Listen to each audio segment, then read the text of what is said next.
Chris, thank you for coming into the studio today. I've had a long run relationship with you, starting way back when I was cutting grass in the neighborhood, and you were one of my customers. You were literally the best grass cutter we ever had. We were sorry to miss you. Do you have someone who does it now? One might even say your best work was done in the lawn. But definitely what you do now is a close second. All right, cool.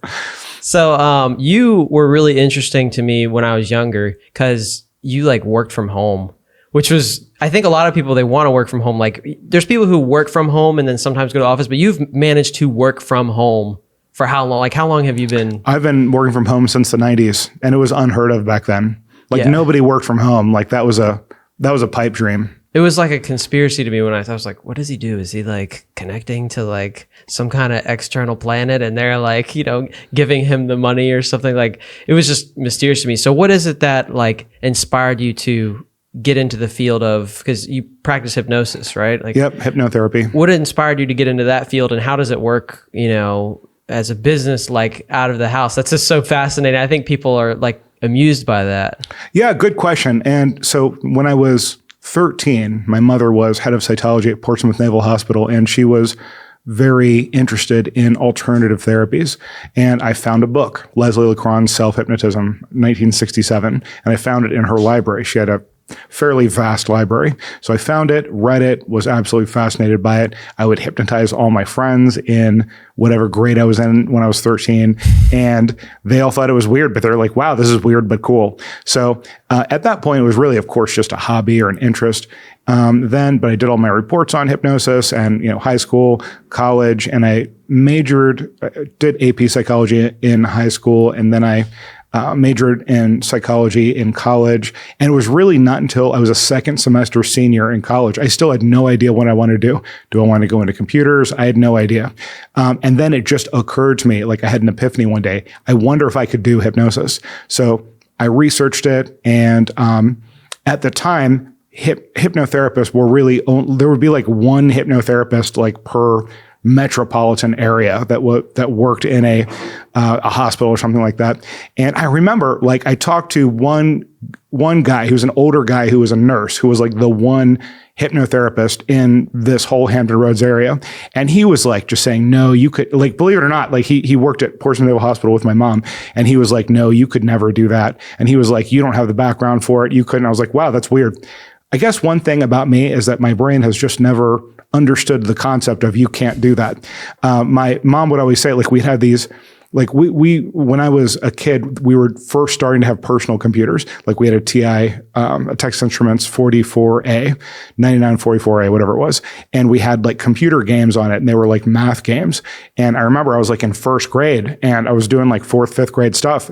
And my mom was like, it's okay if you don't do it. And I remember saying, and I really meant it, if the computer can do it, so can I.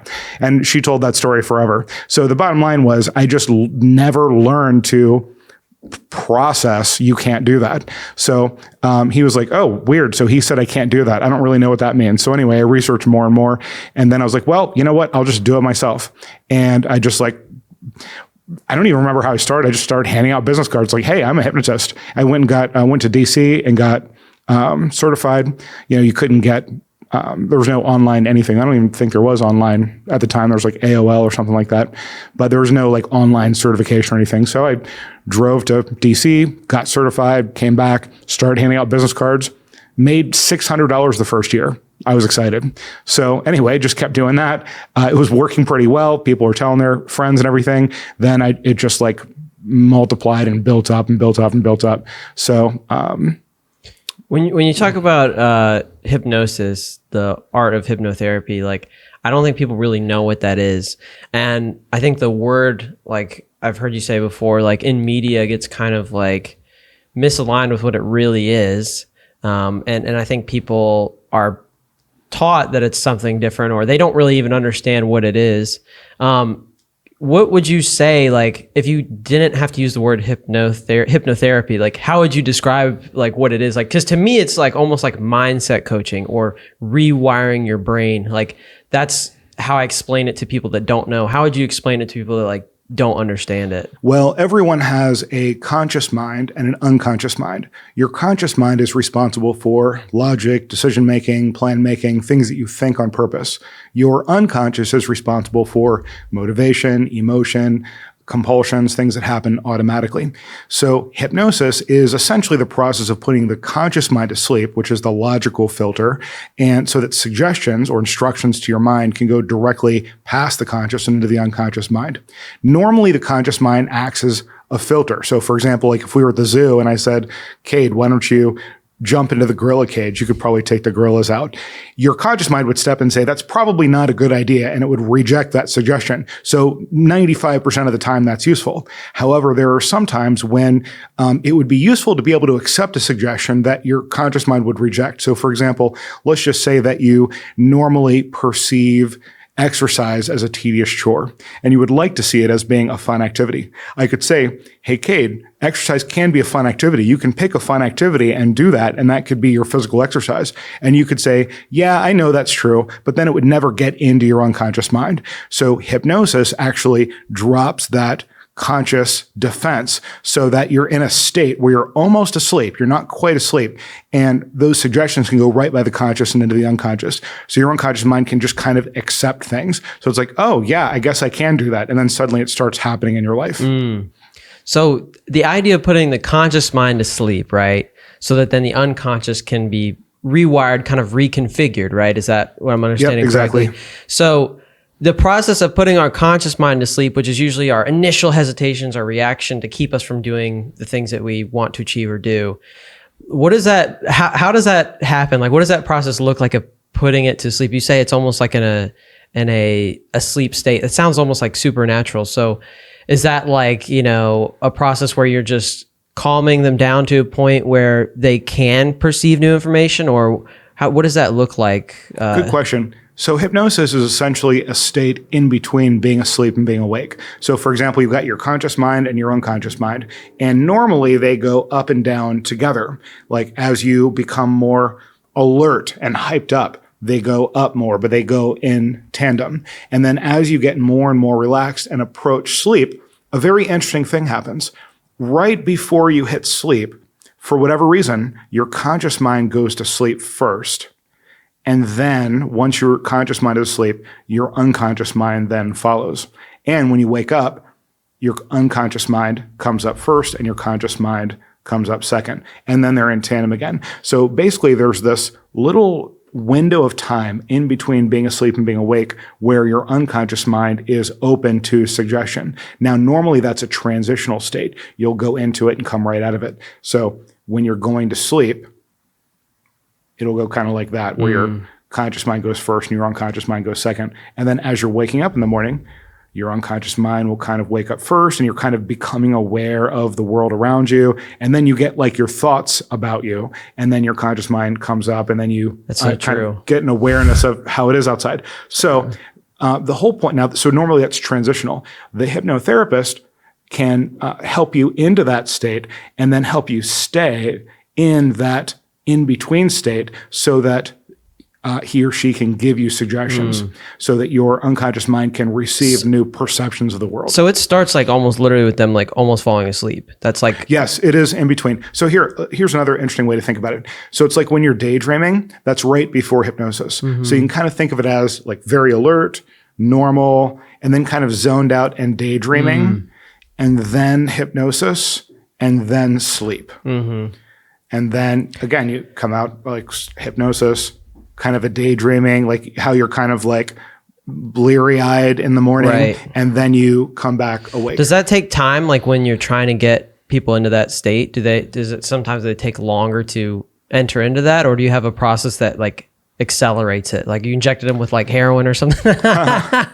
That is a good question. And it does take a certain amount of time because it's physical. It does take a certain amount of time, but it doesn't take that long. I would say that part of the process, you can do it in maybe like 5 minutes or so, but generally I'll take 15 to 20 minutes to make it kind of a non-jarring experience, but you can actually do it very quickly. It's just more jarring. You're trying to get people really relaxed too is like a big part of it. Would you say? Yes, that's right. And to get a little bit more technical, it's not just totally relaxing you, because you have to keep the mind alert also. So for example, a lot of times people have heard the idea of when you're driving, you kind of go into a light hypnosis state. So what that means is you are paying attention to the road, but a lot of the other functions of your mind kind of drift off a little bit and they do other things, but there is enough of your mind paying attention to what's going on. So you have to leave that part of your mind that can receive instructions, like looking at signs and stuff like that. Mm-hmm. You have to leave that part awake. This is a normal function of, like, if we were cavemen and women and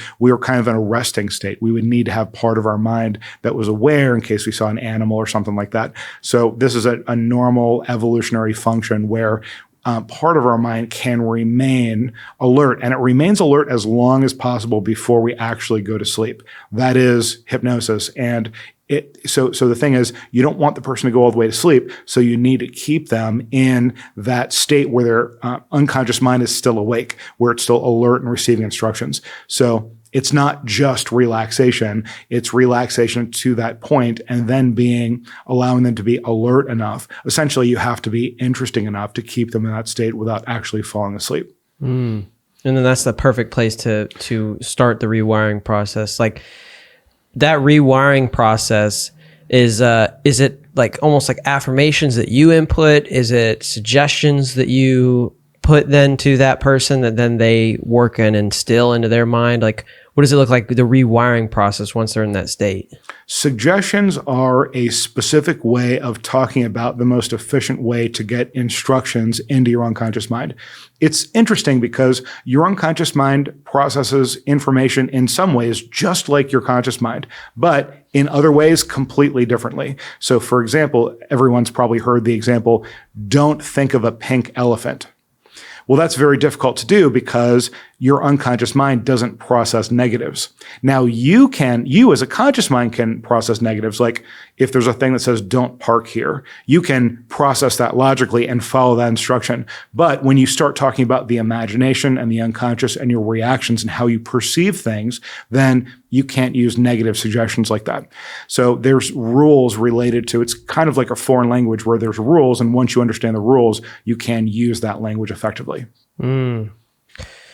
You know, affirmations, Mm-hmm. you know, people, I feel like that's something I've seen trending, like where people are like, you know, I'm trying to daily put in affirmations to myself. I think it's become kind of a buzzword, and I like the basis of it. The idea of like, you wake up, you tell yourself these things. You think those people are like almost trying to imitate what what hypnosis is trying to do? Is there like some value you think to like affirmations, or is there some tie to what you do with the idea of affirmations? It's a very simplified version of suggestion. There was a guy named Emil Q who came up with the idea of affirmations, though they weren't called that at the time. You might have heard the phrase, every day in every way, I am becoming better and better. So in the last 100 years or so, hypnosis went off in several directions. For example, some of the people who studied it thought that it was very much about the unconscious mind and being unconscious. Other people, like Emil Q, thought that it was just all about the suggestion and that hypnosis had no value whatsoever. Obviously, I disagree with that. I think that's actually provably false. However, he was onto something, and he was useful in the sense that he really studied what kinds of positive suggestions, which were later called affirmations, that kind of everybody can use. So for example, if you wake up in the morning and you say something like, every day in every way I'm becoming better and better, it can give you kind of an attitude to start the day.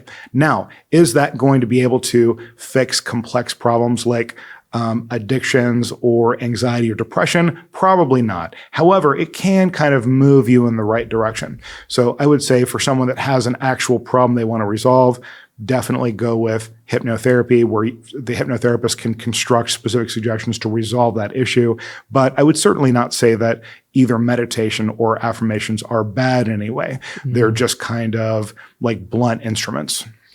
Why are medicines not the solution to a lot of these problems that we have? So if I went into your house and accidentally put my hand on a hot stove, and then I had a burned hand, and I said, oh, I need burn cream.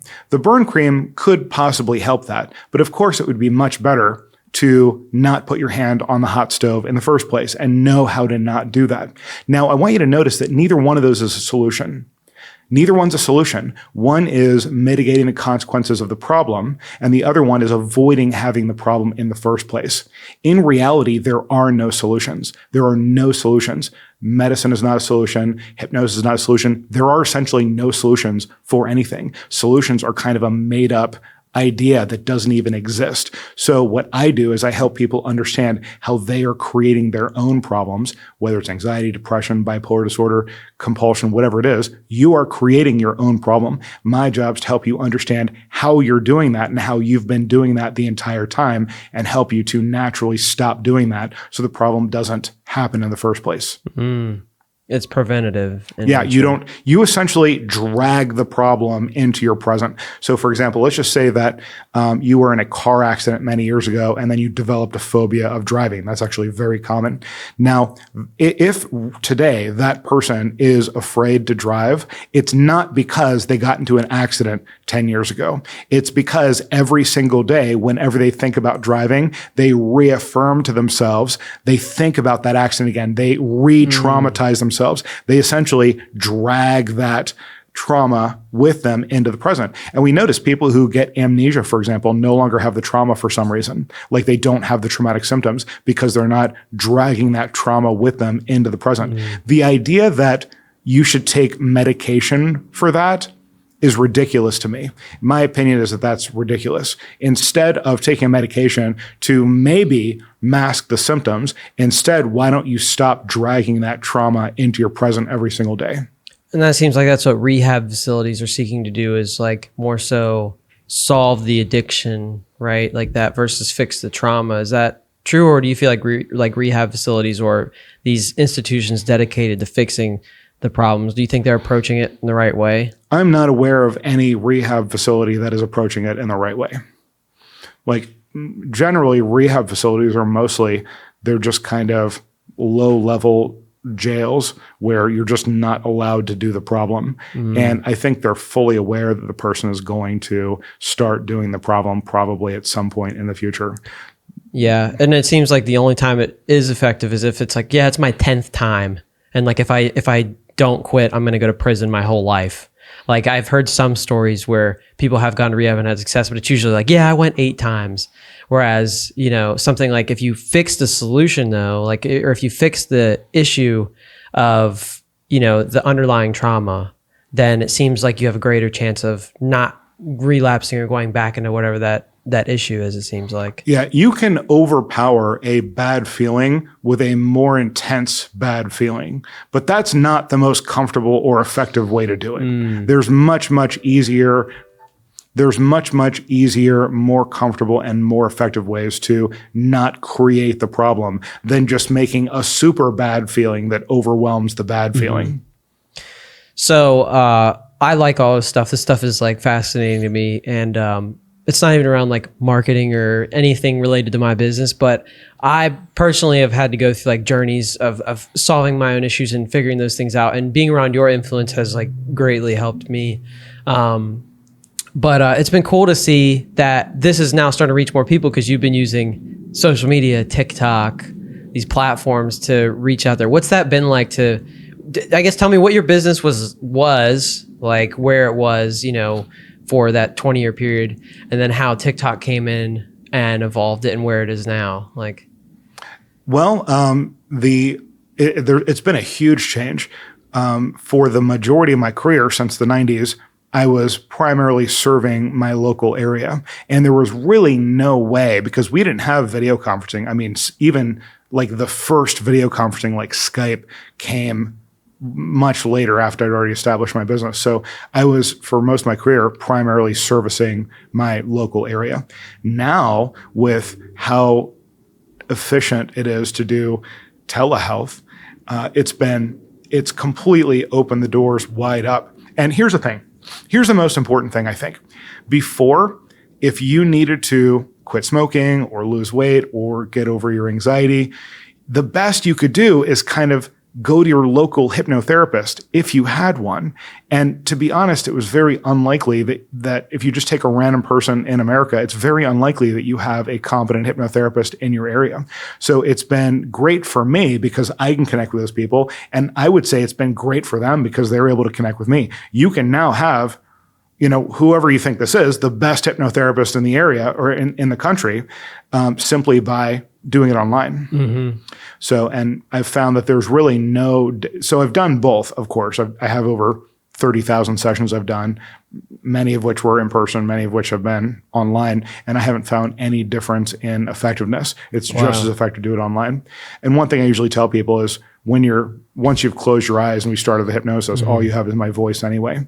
So it essentially is just as effective as doing it in person. Right. And I haven't noticed any difference in effectiveness. We had started talking again, many years after I had, been doing your grass during like high school and stuff. Exquisitely. We were talking about my uncle because I was trying to get my uncle help for some of the issues that he was having.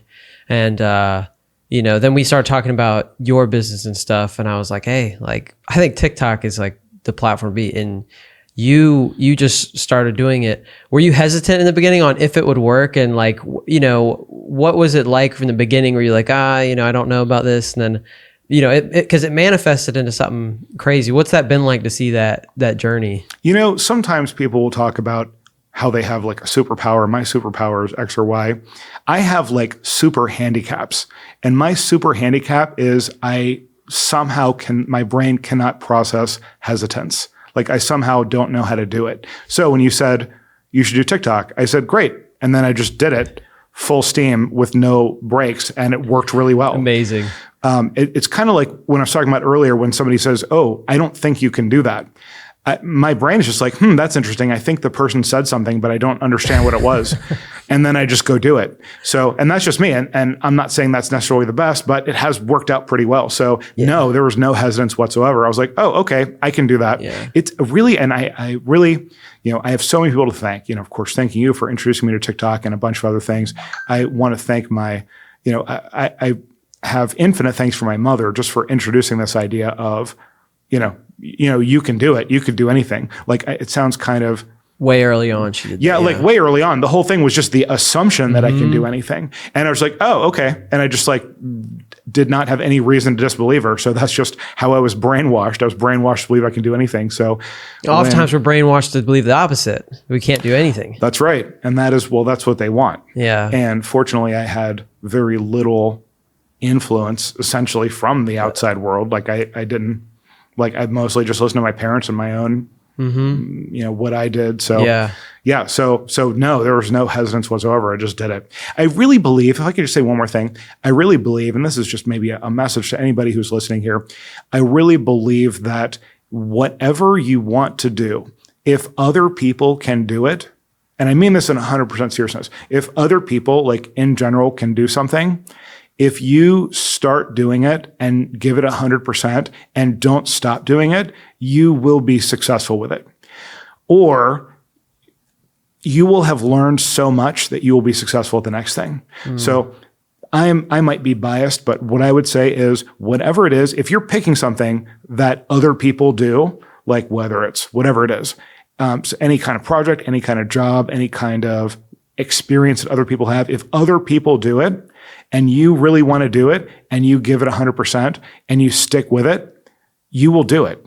Like, I know it sounds super simple, but I think by far the number one reason people don't end up doing things is because they give up too soon. So it's like, for example, let's just say that I have to try something 7 times, and that's an invisible number. I have no idea. I have to fail 7 times, and then the next time I'll succeed. Yeah. And people will be like, they'll try it 2 or 3 times, like, well, I guess I'll never do that, and they'll stop. You cannot trust your brain when your brain tells you can't do something. You cannot trust your brain. And more likely, it's like 57 times, and you give up after 4 times. But if you knew that the number was 57 and that you would automatically succeed after that, 57 would not seem like a high number. All you have to do, so anything you want to do, all you have to do is get your failures in, get all your failures in, and then you are 100% guaranteed to succeed. Yeah. If you, so you might as well start failing right now. Yeah, the quicker you're failing, the more that you're advancing. That's like right now Fail in my as life, efficiently as possible. right now I feel like I'm just trying to chase failures almost. Like with real estate and with all these other things, I'm just like, how can I not intentionally trying to mess up, but like let me take the steps that makes me vulnerable that then maybe I could mess up and learn something from or potentially greatly benefit from. But I think if you don't put yourself in that position where you could really fail or really benefit, you will never get the benefit. And eventually you'll learn the failing paths and be able to pick the greatly benefiting path over the failing one. But I feel like you have a 0% chance of failure if you just decide you're never going to quit. You know what I mean? If you just decide, I'm never going to quit this thing, you have a 0% chance of failure, really. You know what I mean? Absolutely. I mean, until the end of life, that's that's where your choice ends up not being able to carry on anymore. But I just feel like keeping going on it and keeping consistency really is the truth. What is it? What's been different from now being a TikTok superstar to what it was before? Like, is it the impact that's been most exciting for you? I mean, it seems like you're, enjoying it because you're going live a lot. Is it a new passion for you? Like, what does that look like for you that in terms of like enjoyment and fulfillment from this new type of business? Probably not as much as you might think. I've always posted videos, like even when YouTube first started, I was like, oh, this is neat. And I started posting videos. So I have videos from like the early 2000s or whenever YouTube started. And so I've always been doing videos, and then I would get like, 17 views. I was like, all right, 17 people listen to this. And that was just my attitude. And I just kept doing it. And then you're like, TikTok. I was like, great, I can do that. And then, I just kind of learned the ways that it's different than YouTube and all the other ones. So just the fact that here's what I would say. If I had to pick one thing that was different, before it was kind of passive, like where I would just use I would just be listed in the yellow pages, and then whoever saw it would see it, and then they would call me. Now I have a more assertive way. Like, for example, whenever I work 7 days a week, like probably 12 hours a day, and I like it. And like on a day that's slower, usually Sunday, I'll go live, and I feel like I can actually control control is not the right word. I can actually go get clients. Whereas before it was very passive, and it's like they would have to come to me, and I wasn't able to, I couldn't just take people who were interested and say, hey, well, this is what hypnosis is about. This is how your brain works. Let's talk. And they'd be like, oh, great, let's talk. But the problem is they have to go like the old way, they would have to go through all these like filters, and they'd have to get themselves to call, which is like quite a big journey between first learning about something and actually making a call. Now I can actually just talk with people, and I don't even care if they ever contact me. If I'm able to answer a question or just kind of help them out or whatever, there's just these easy dialogues where you can have. So I just enjoy talking to people and answering questions and trying to help people if I can. And now I can do that anytime I want. Mm-hmm. So that's been the biggest advantage. I love it. Yeah. How often are you posting? Or how often were you posting to get where you are now in terms of like the following? And then how often are you going live? Let's see. I try to post every day, like once a day. That's not always possible based on like how many. Anything's possible. That's true. Yeah, anything's possible. Yeah. No, you're absolutely right.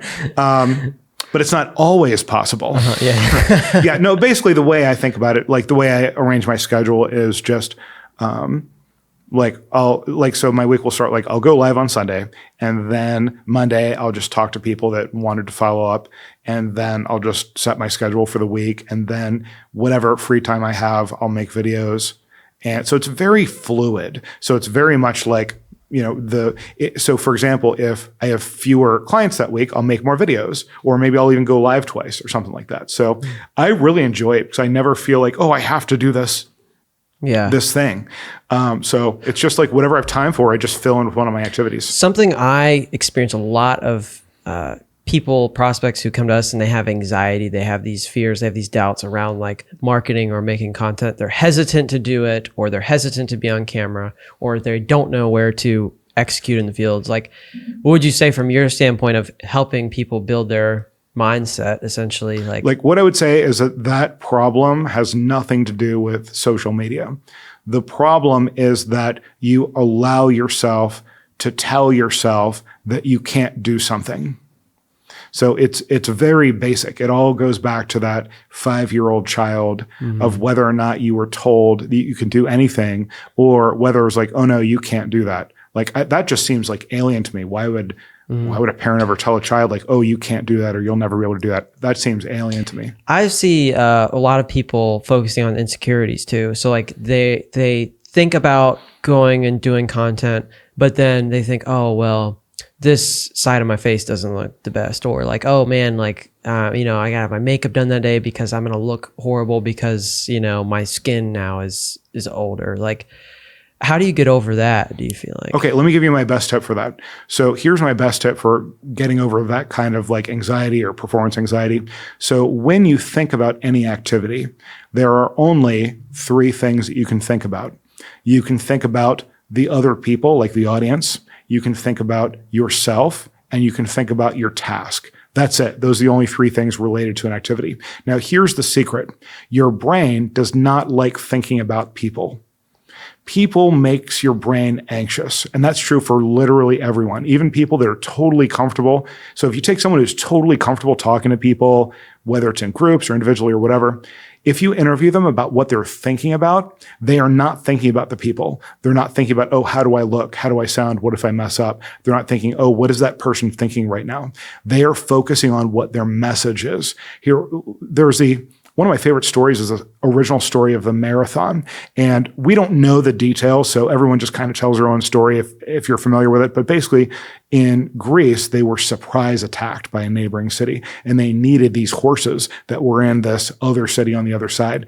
And the horses were not due to come for a while. So one person ran 26 miles in sandals, ran 26 miles in sandals without stopping, got to the city that had the horses, delivered the message they need the horses right now, and died on the spot.